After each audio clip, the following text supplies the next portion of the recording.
or group of persons he hired from the 3rd hour to the 6th hour to this particular hour. Every time he went to hire people, the work was not finished. He will go again and hire people. The work was not finished until he hired those at the 11th hour. People of God, their presence finished the work. I always will say it, but let me repeat it. Don't do your work in a way that another will be needed. I want you to know, as the year is ending, I want you to carry the garment of a finisher. Look at all the proposals you should have written. Have you finished them? Get to work and finish. Look at all the calls you're supposed to make. Have you finished them? Get to them. Finish. Look at all the things you're supposed to do. What have you done with them? Have you finished them? Go ahead and finish. Look at all the meetings you fixed. I'm going to do this. I'm going to do this. What have you done with them? Go ahead and finish them. You are here blaming God for what he has not done. What you are supposed to do, have you done it? Pastor, this thing you are saying now is touching me, it's touching me, it's touching me. And in fact, as soon as this service finishes, I will do all of these things. I will do it. Only God knows I will not sleep till 4 a.m. But as you are living here,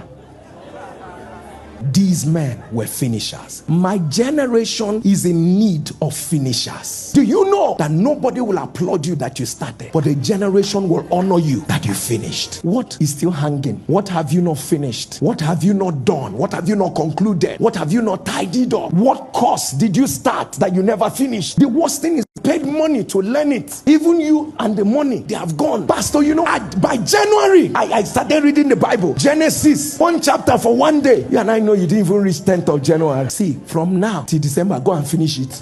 Go back and read all that. You must finish the Bible. Nobody asked you. You were the one that chose to say you will finish the Bible in 2024. And right now you are telling me, Pastor, I stopped in chapter 11. Go and start from that chapter 11 and make sure you finish to Revelation. Did you hear what I just said? There's a way you wanted to pattern your life. What has happened is not late. Go back and pattern it. There's a way you wanted to live your life. There are friends you wanted to stay away from. There are things that you had in mind. Within so and so time, I will learn this. Within so and so time, I would devote 30 minutes every day to make this thing happen. All of that, you scattered it. But listen, there will not be a glorious finish until you learn how to finish the things you can finish by yourself. Then the Lord can finish the things you cannot finish for you. So sit back and ask the Lord. In fact, you don't even need to think about, even as I'm talking right now, some of those things are playing in your head.